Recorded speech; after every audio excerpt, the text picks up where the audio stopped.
Bom dia, meu nome é Bruna e eu sou da Patrulha Leão da Tropa Andorinha. E hoje eu vou finalmente apresentar minha especialidade de primeiros socorros no nível 2. Item 1. Demonstrar como realizar curativos para ferimentos leves e como tratar ferimentos de corpos estranhos nos olhos e extremidades. Então, os ferimentos leves podem ser tanto cortes quanto arranhões e eu também vou falar um pouco sobre os ferimentos profundos, porque eles podem acontecer também, né? Então, os ferimentos leves são os mais comuns e geralmente são cortes, assim, mais leves, que são feitos ocasionalmente, é normal, coisa do dia a dia. Então, o que fazer? Primeiramente, higienizar as mãos e lavar o local machucado com água e sabão ou soro fisiológico para evitar que a lesão piore. E também, caso haja sangramento, é importante fazer um curativo, ele vai estancar o sangue. O curativo pode ser tanto gaze quanto band-aid, aí fica a escolha de quem está atendendo. Escoriações e arranhões. O que fazer? Higienizar as mãos e lavar o local machucado com água e sabão ou antisséptico, da mesma forma que aconteceu com os ferimentos leves. Então, como eles são ferimentos mais superficiais, não vai precisar fazer um curativo, mas é importante ficar de olho também para ver como que vai piorar ou melhorar. Já para ferimentos profundos, a melhor opção é procurar um médico, porque se eles não forem devidamente tratados, eles podem piorar e se transformar em uma coisa muito maior. Então é sempre bom você visitar uma unidade de atendimento médico perto da sua casa. Ok, então agora para corpo estranho na pele. São objetos que penetram a pele, como farpas, e caso o corpo seja fácil de remover, é só você pegar uma pinça limpa, nada sujo, sempre limpo para qualquer ocasião, e remover. Já se ele estiver totalmente para dentro da pele, a melhor opção é você levar para atendimento médico mais perto do seu lugar, porque pode ser um negócio grave também.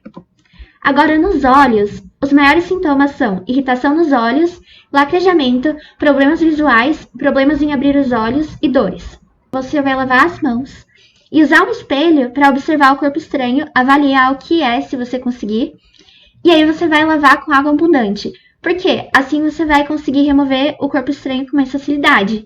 Caso ele não saia, aí sim você vai ter que procurar atendimento médico, né? Mas outra coisa que também ajuda, caso não seja esse caso tão grave, é piscar para estimular o lacrimejamento.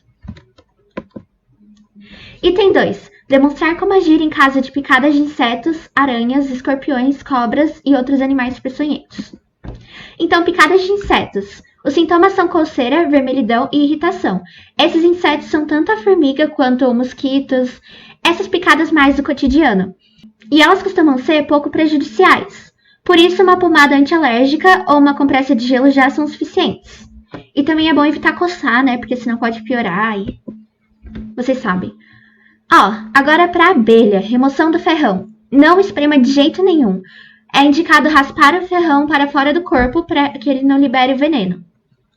Se a pessoa for alérgica, aí é uma outra história que aí vai ser um caso bem mais grave, por isso eu recomendo procurar atendimento médico também, mas o primeiro socorro pode ser feito só raspando o ferrão, sem espremer. Agora são os casos graves, que são alergias, e algumas pessoas podem ter reações alérgicas graves, principalmente quando se trata de picadas de animais como vespas e abelhas. Os sintomas desses casos são inchaços, principalmente na face, e dificuldades respiratórias decorrentes do inchaço da glote. E o que fazer? Procurar atendimento médico sempre, porque isso pode ser muito grave, a pessoa pode morrer, então sempre procurar atendimento médico. Agora para picadas de aranhas e escorpiões. As aranhas mais comuns no Brasil são a aranha marrom, a caranguejeira, a viúva negra e a armadeira. E escorpiões são amarelos e pretos. Então, as picadas de aranhas e escorpiões. Essas picadas causam vermelhidão, dor e alergia, mas costumam ter reações localizadas. Elas são bem mais graves do que as de inseto, geralmente, e elas precisam ser tratadas com mais atenção. Então, como sempre, o primeiro passo é limpar o local e colocar uma compressa de água morna. Também é bom levar o membro. Por exemplo, se for uma picada na perna, você pode segurar a perna do paciente para cima ou fazer uma tipóia assim para pendurar. E é importante observar as reações porque elas podem escalar e piorar muito rapidamente. Então, caso piore, é importante procurar atendimento médico e, se possível, capturar ou tirar uma foto do animal para o melhor atendimento. Assim, o médico que vai estar atendendo, o médico profissional, ele vai poder saber o que fazer com mais facilidade. E claro que prevenir é melhor do que remediar, então para evitar essas picadas é bom evitar entulhos, checar roupas e sapatos antes de vesti-los e sempre manter o ambiente limpo, porque com limpeza grande parte desses machucados conseguiriam ser evitados. Agora, cobras e serpentes. Existem diversos tipos desses animais. Por isso, cada um terá um tipo de veneno, reação e soro para o tratamento. Por isso, é bom você sempre tentar observar qual foi o animal que picou a vítima. Porque assim o médico que vai estar atendendo no lugar vai poder dar um atendimento melhor, muito mais fácil e muito menos sofrido para a vítima, né? O que fazer? Primeiramente, acalmar a vítima, porque tem muita gente que tem medo de cobra e também é um ataque muito rápido que pode dar muito medo. Assim que você acalma a vítima, você vai levar o membro e procurar atendimento médico, porque cobras e serpentes são muito difíceis de serem só tratadas e assim ignoradas. E, se possível, capturar o animal para atendimento mais preciso. Não pode perfurar a ferida nem usar torniquete, porque isso daí só vai piorar para a vítima. Não, de jeito nenhum. Procura atendimento médico sempre antes de qualquer coisa. Item 3. Demonstrar como agir em caso de entorse, fratura e luxação. Então, primeiramente, o que são? Entorse é uma lesão nas articulações. Eu diria que é a menos grave. Fratura é a quebra dos ossos. E luxação é a desarticulação dos ossos, ou seja, deslocação, eu diria. Então, entorse. Os sintomas são dificuldade em mexer o membro, edema e vermelhidão. E o que você vai fazer? Você vai imobilizar a região com uma faixa, e aí você vai colocar um saco de gelo em cima para poder desinchar. E também procurar atendimento médico, porque, como sempre, pode ser uma coisa muito pior, ou então pode piorar se você ignorar. Então, sempre guiar as pessoas a procurar atendimento médico se você for dar o primeiro socorro. Para fraturas, é importante você imobilizar a região com uma tala ou tipóia, para você evitar que mais lesões aconteçam ou que piore. E procurar atendimento médico, porque fratura realmente precisa de um atendimento mais especializado. Luxação. Os sintomas são dor intensa, edema e dificuldade de movimentação. Então, o que você vai fazer para luxação? Você vai só imobilizar com tipóia, faixa ou tecido, sem tentar mover o membro que foi deslocado, porque você pode realmente piorar a lesão de um jeito horrível. Também é importante colocar um saco de gelo para aliviar um pouco e procurar atendimento médico, obviamente. Item 7. Demonstrar como aplicar as manobras de desobstrução de vias aéreas. Item 8. Demonstrar como agir nos casos de hemorragia, desidratação, internação e insolação. As hemorragias acontecem quando vasos sanguíneos rompem subitamente, e elas podem ser tanto externas quanto internas. As externas são sangramentos externos, obviamente, e podem ser vistas normalmente pela superfície da pele. E as internas não podem ser vistas como nas externas, mas podem sair por outros orifícios, como o nasal. As arteriais, elas são quando o sangue sai de uma artéria, e ela costuma vir em grandes quantidades e pode ser bem grave para a vítima, porque algumas artérias são muito importantes para a vida, então elas precisam ser tratadas muito rapidamente.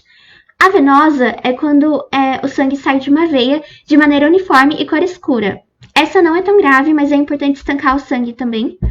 E a capilar é um sangue saindo de uma rede de capilares com fluxo lento e cor mais escura do que o sangramento arterial. Hemorragias em braços e pernas. O que fazer? Primeiramente, você vai estancar a hemorragia para você poder parar e tentar evitar que o sangue saia e que a vítima perca muito sangue. E também, se ela for muito grave, é importante chamar o atendimento médico para que um profissional possa avaliar mais a fundo. Hemorragias nasais. Elas são um pouco diferentes, que elas podem tanto indicar alguma coisa muito grave ou serem do cotidiano. O que fazer? Acalmar a vítima e sentá-la com a cabeça para frente e segurar o nariz próximo às narinas em forma de pinça para parar o sangramento por aproximadamente 10 minutos. A própria vítima pode fazer isso, caso não seja tão grave assim, a vítima não esteja inconsciente. A vítima não deve assoar o nariz, se esforçar ou se expor ao calor. Dá uma pausa, senta e foca no seu nariz. E você tem que repetir o procedimento por mais 2 vezes, caso o sangramento persista. Se ele continuar, vai procurar atendimento médico, porque pode ser alguma coisa mais grave. Agora, para as hemorragias bucais, É importante você usar a compressão direta nos lábios até que o sangramento pare. Por exemplo, você pega uma gaze e coloca assim, fica segurando até o sangramento parar. Se ela for nos dentes, prepare uma gaze ou pano limpo para morder por 10 minutos para você poder estancar o sangue, né? Se piorar, atendimento médico. Insolação. Causada pela exposição direta ao sol por períodos prolongados, a pele costuma ficar avermelhada e quente e a vítima sente sede intensa e o pulso fica rápido e forte. É importante ficar de olho na insolação depois de dias muito ensolarados de atividade, por exemplo, no escoteiro mesmo. E o que a gente vai fazer? Primeiro você deita o indivíduo, levanta as pernas e oferece água. É importante colocar uma compressa com água na testa para poder tentar abaixar a temperatura corporal. Agora, a internação é um caso muito pior de insolação, que geralmente é quando a pessoa está muito quente, assim, grave. Então, acontece quando o organismo não consegue controlar a temperatura. Diferente da insolação, que é o contato direto com a luz solar, a internação pode ocorrer em lugares abafados, sem uma ventilação adequada ou em ondas de calor. Os sintomas são dor de cabeça intensa, respiração acelerada e pulso rápido e fraco. A pessoa está passando muito mal e você tem que ficar de olho para ver por onde ela passou naquele dia. Se for, por exemplo, uma viagem de carro muito longa, onde a pessoa ficou assando dentro do carro, talvez seja internação. O que fazer? Deitar o indivíduo, levantar as pernas e oferecer água. Colocar uma compressa com água na testa, que nem na insolação. Só que se ela piorar, tanto quanto a insolação, né? Isso vale para as duas. É importante procurar atendimento médico, como sempre. Fica de olho para ver se piora. Isso é para qualquer machucado que possa aparecer nessa especialidade. Procurar atendimento médico. Item 9. Demonstrar como proceder em casos de desmaios e ataques de epilepsia. Desmaios são quando uma pessoa ela cai inconsciente, mas ela continua com a pulsação e ela continua respirando também, né? O que significa que ela ainda está viva e que ela não teve uma parada cardiorrespiratória. Então, primeiramente, você vai verificar se ela ainda tem pulso, porque aí você vai poder saber se ela só desmaiou ou ela teve um PCR. E se ela não responder, se ela não estiver apresentando pulso, responder ela não vai, né? Porque ela tá desmaiada. Mas se ela não apresentar o pulso, nem respiração, você vai ligar para o 192 e iniciar a massagem cardíaca, que eu vou mostrar no item 12. Se ela estiver respirando, você vai só deitar a vítima com a barriga para cima e levantar as pernas. É importante afrouxar as roupas se necessário, porque pode ser uma roupa muito justa que pode estar só piorando, assim, o bem-estar da vítima. Ir conversando com a pessoa, mesmo que ela não responda. É importante procurar por possíveis lesões ocasionadas pela queda. Depois de recuperada, deve ficar pelo menos 10 minutos sentada para evitar outros desmaios. Se a pessoa demorar mais de 1 minuto para acordar, é importante verificar a parada respiratória e chamar uma ambulância pelo 192. Ataques de epilepsia. Eles apresentam desmaios e convulsões. A pessoa vai desmaiar assim e convulsionar por 2 a 3 minutos ou até mais para casos mais graves. O que fazer? Posicionar o indivíduo na posição lateral de segurança e contar o tempo da crise. A posição lateral de segurança é essa da foto ao lado, em que você coloca o braço da pessoa aqui para evitar que ela bata a cabeça. Você não pode ficar tocando na pessoa enquanto ela tem um ataque de epilepsia, porque você só vai piorar. Você também não pode oferecer água, comida, porque a pessoa vai estar tendo várias convulsões. Então ela pode engasgar e ter uma outra lesão, né? O que pode piorar tudo. Colocar um apoio para a cabeça, desapertar roupas muito apertadas e retirar objetos próximos que possam feri-lo, porque a pessoa não vai estar consciente naquele momento e qualquer coisa pode acontecer com ela. A sua principal função é evitar que ela se machuque mais do que está acontecendo no momento. Não tocar na vítima, evitando segurar braços, pernas ou tocar na boca. Ligar para 192 caso a crise dure mais que 5 minutos ou se repita, porque aí é um caso grave que precisa de atendimento médico urgente. Item 10. Explicar como tratar casos de intoxicação alimentar e envenenamentos. A intoxicação alimentar ela pode ser causada por alimentos contaminados e os sintomas são vômito, diarreia, febre, dor abdominal e desidratação e podem aparecer de 1 a 24 horas após a refeição contaminada. E o que você vai fazer? Deitar o indivíduo e oferecer um pouco de água. É importante chamar atendimento médico, principalmente se a pessoa for vulnerável, como idosos e grávidas. Depois disso, é importante coletar amostras de vômito e guardar alimentos suspeitos, para que o atendimento seja mais fácil e rápido. Envenenamentos são muito mais graves do que intoxicação alimentar, geralmente, e por isso você vai deitar a vítima e ligar para o serviço de emergência, porque eles vão poder dar um atendimento melhor, que vai ser muito mais prático, rápido e eficiente. Identificar a possível causa do envenenamento, se possível, e coletar uma amostra. Se for uma criança pequena, pode ser que ela tenha ingerido algum produto de limpeza, ou então algum gás tóxico apareceu assim, e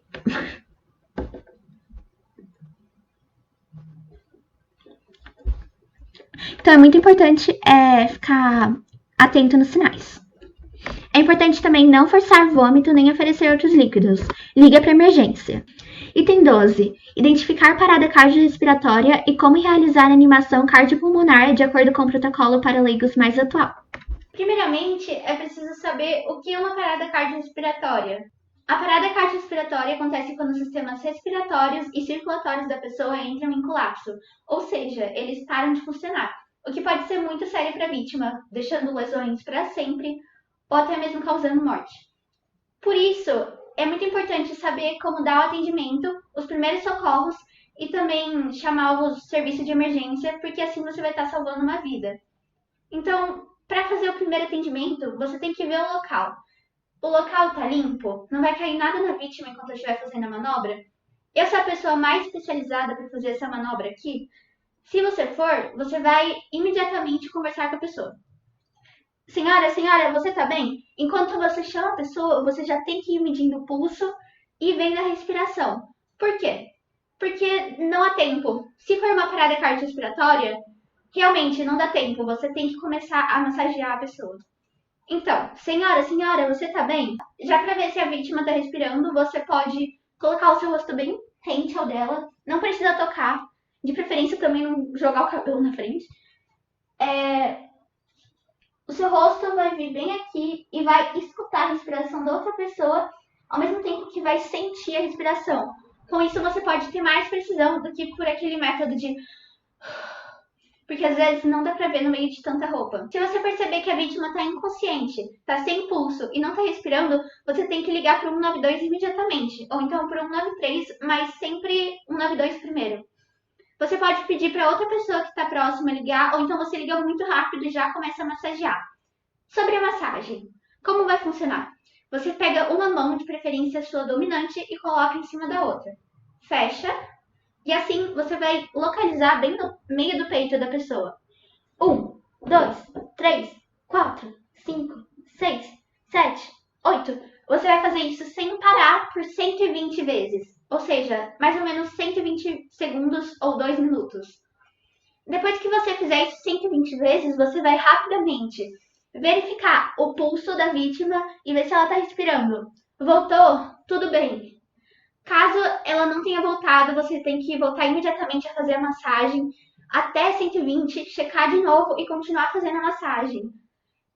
Caso a vítima realmente não volte, você vai ter que esperar o SAMU chegar, ainda fazendo todo esse procedimento, e eles vão poder saber como te ajudar melhor. Explicar como proceder para dar o primeiro atendimento de socorro, acionar organismos de emergência e controlar e coordenar curiosos. Primeiramente, é importante reconhecer quem é a pessoa que tem o maior conhecimento para dar os primeiros socorros. Você olha ao seu redor. Tem algum médico especializado que pode atender a vítima? Se você for a pessoa mais experiente, você vai tentar entender o que aconteceu com a vítima. Sempre deve-se manter contato com o indivíduo, mesmo que inconsciente. Então você vai perguntar, você tá bem? Consegue me ouvir? Se ele estiver consciente, você vai acalmar a vítima. E é importante evitar mover a vítima, porque pode acontecer suspeita de fratura ou outros casos que podem piorar. Em algumas situações, é importante já acionar os órgãos de emergência, como no caso da parada cardiorrespiratória e fraturas. E alguns números que podem ser chamados são 192, que é o SAMU, que eles realmente vão dar um atendimento médico. E caso não seja viável, você pode chamar os bombeiros também, que eles vão saber dar o atendimento médico. É preciso coordenar curiosos para que não haja uma aglomeração em volta da vítima, podendo até piorar a sua situação em alguns casos. Se a pessoa estiver tendo um ataque epilético e tiver todo mundo em cima dela, ela pode realmente acabar se machucando mais do que ela já se machucaria. Então é importante você dar espaço para a vítima e só quem está trabalhando no caso ficar focado nele. Também é importante acalmar esses curiosos, já que o caso pode tê-los impactado. Item 15. Reconhecer e como agir em caso de queimaduras de primeiro, segundo e terceiro graus. Então, qual a diferença entre os graus? No primeiro grau, a pele fica avermelhada e dolorida, mas sem bolhas, e atinge apenas uma camada superficial da pele. Elas geralmente são queimaduras feitas em dias de praia, quando esqueceu de passar o protetor solar, e elas são bem menos graves do que as outras. A de segundo grau mostra uma pele avermelhada, dolorida e pode haver bolhas. A aparência é úmida e pode atingir a derme, tendo um tempo maior de recuperação. E a de terceiro grau pode atingir partes mais profundas do corpo, como músculos e ossos. Queimadura de primeiro grau.